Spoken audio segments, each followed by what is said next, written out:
after the implosion occurred, they did a number of things that will be discussed in the book that are really too sophisticated for me to get into right now. I don't think I could off the top of my head. But it basically broke down into several stages of evolution. We started out coming here as a group of Pleiadorians, but we did not come here as Pleiadorians in body. We came here in energy essence. The Pleiadorians did something very interesting with the help of the ones from the Metagalactic Core. They were able to transmute the cellular codes in their body, turn themselves into a field of light, and then merge their energy together. And by doing that, they created a morphogenetic field that was composed of all their consciousness. This morphogenetic field became known as something called the sphere of AMENTI. And what it did was hold the whole imprint for the evolution of the Turanicium race. What had to be done with the sphere of AMENTI was it had to be placed down into the Earth grid, in the second dimension in Earth, and attached to the morphogenetic field piece that got ripped off from Terra when it blew. Because each of our planets ended up with a piece of that morph field. This new morph field, sphere of AMENTI, had to be put in to the Earth core, and that would allow the souls who were part of that sphere to begin manifesting themselves into the lower harmonic universe 1. They were doing this as a favor to the souls who got blown apart in the implosion.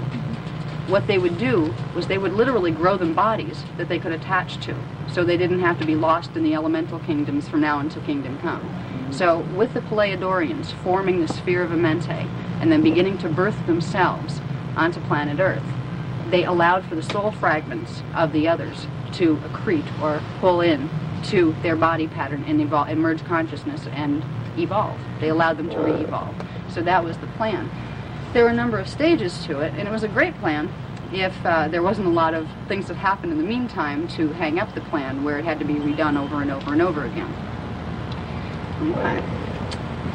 Stage 1 began on Earth about 250 million years ago, and it went up to 25 million years ago. I got a 5 there.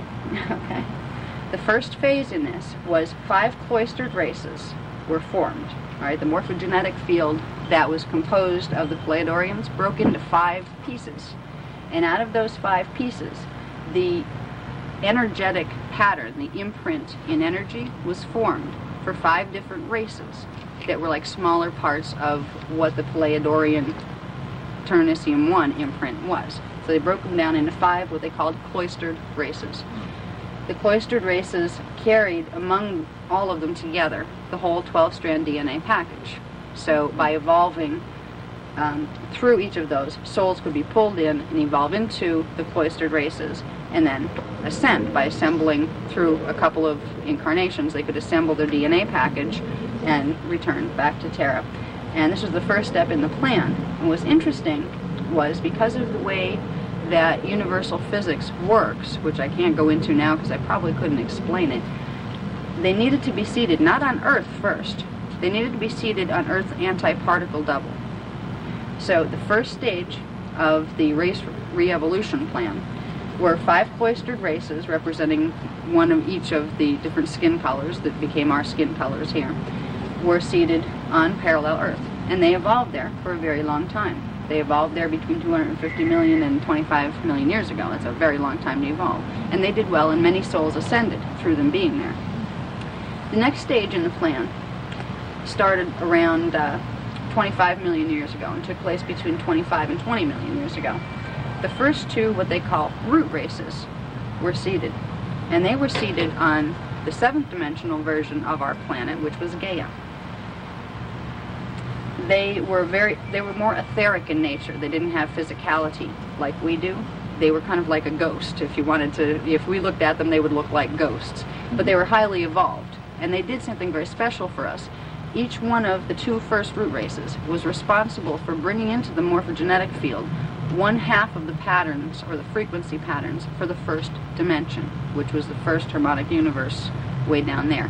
They grounded the morphogenetic field into matter in the first harmonic universe. So through their evolution, the first strand of DNA was put together and added into the morphogenetic field, whereby the next strand could be built by the next group of races. Okay. And there's a very strong correlation between DNA strands and dimensions that I may get into this time or not, but it will be in the book. You know, it's kind of complicated to try to explain it. Okay. So the two etheric races evolved on Gaia.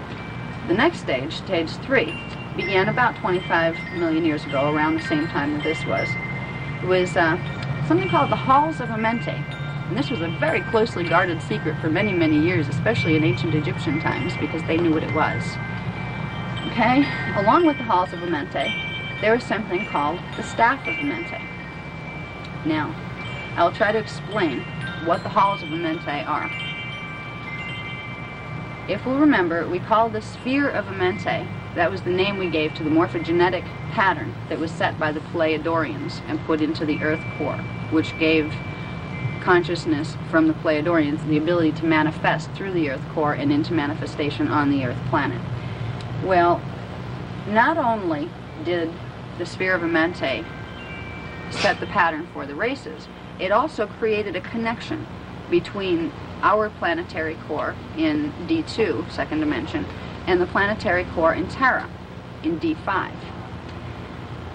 Within the Sphere of AMENTI, the next phase of the seeding of the races involved opening the sphere and creating a portal bridge between D2 and D5 and opening it. That would allow passage between the Earth core and the pre-cataclysmic time frame in Terra, the time before it blew up, because this is when this whole experiment started. They did it before it blew. So they had a time coordinate link up between the Earth's core and that past of the Terran time cycle. This became important later because it was a way to link Terra's past to Terra's future and link back the time cycle to put it back together. All right, now the Halls of AMENTI didn't involve just one portal structure. That was the first one to be set. Then there was one portal structure set for each dimension of 2, 3, 4, 5, and 6. So in the Halls of AMENTI, the halls represented 6 portals altogether.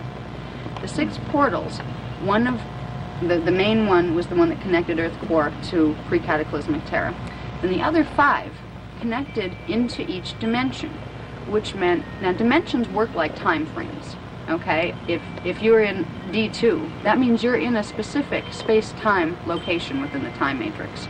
So what the Halls of AMENTI did was create a time portal structure between each of the different various times in dimensions 2 up through 6, where those portals could open into the main portal, beings could evolve back and forth through them, and it would eventually link the past and present, the past and future of Terra, so the time cycle could be restored. And through this process, the Earth grid would be able to emerge back into Terra. And all of the planets in our solar system are also attached to this whole process.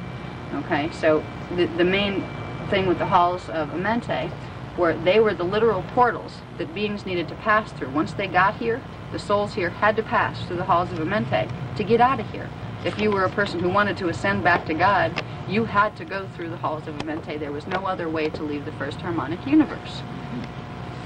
So the Halls of AMENTI were very important because they held our promise of ascension, not only to what we used to be as Turnicians, but beyond that.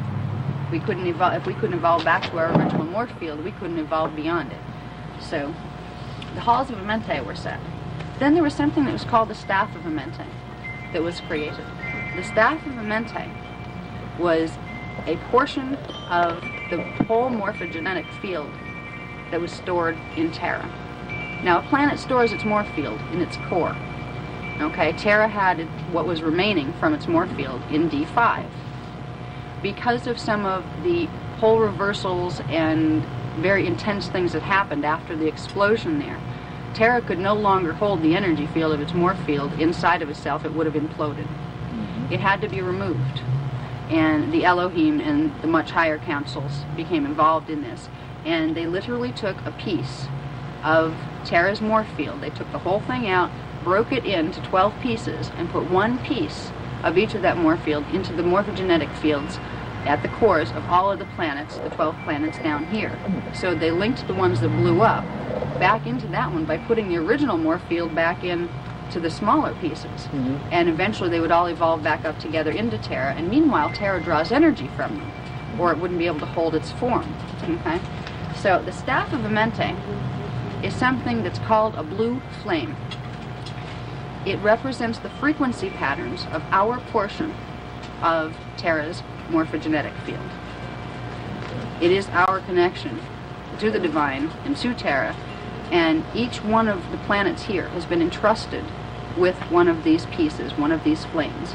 They call it a blue flame because if you could see it, which you can at certain times, particularly from the D4 level of perception, it looks like a standing wave pattern, and it's about that high.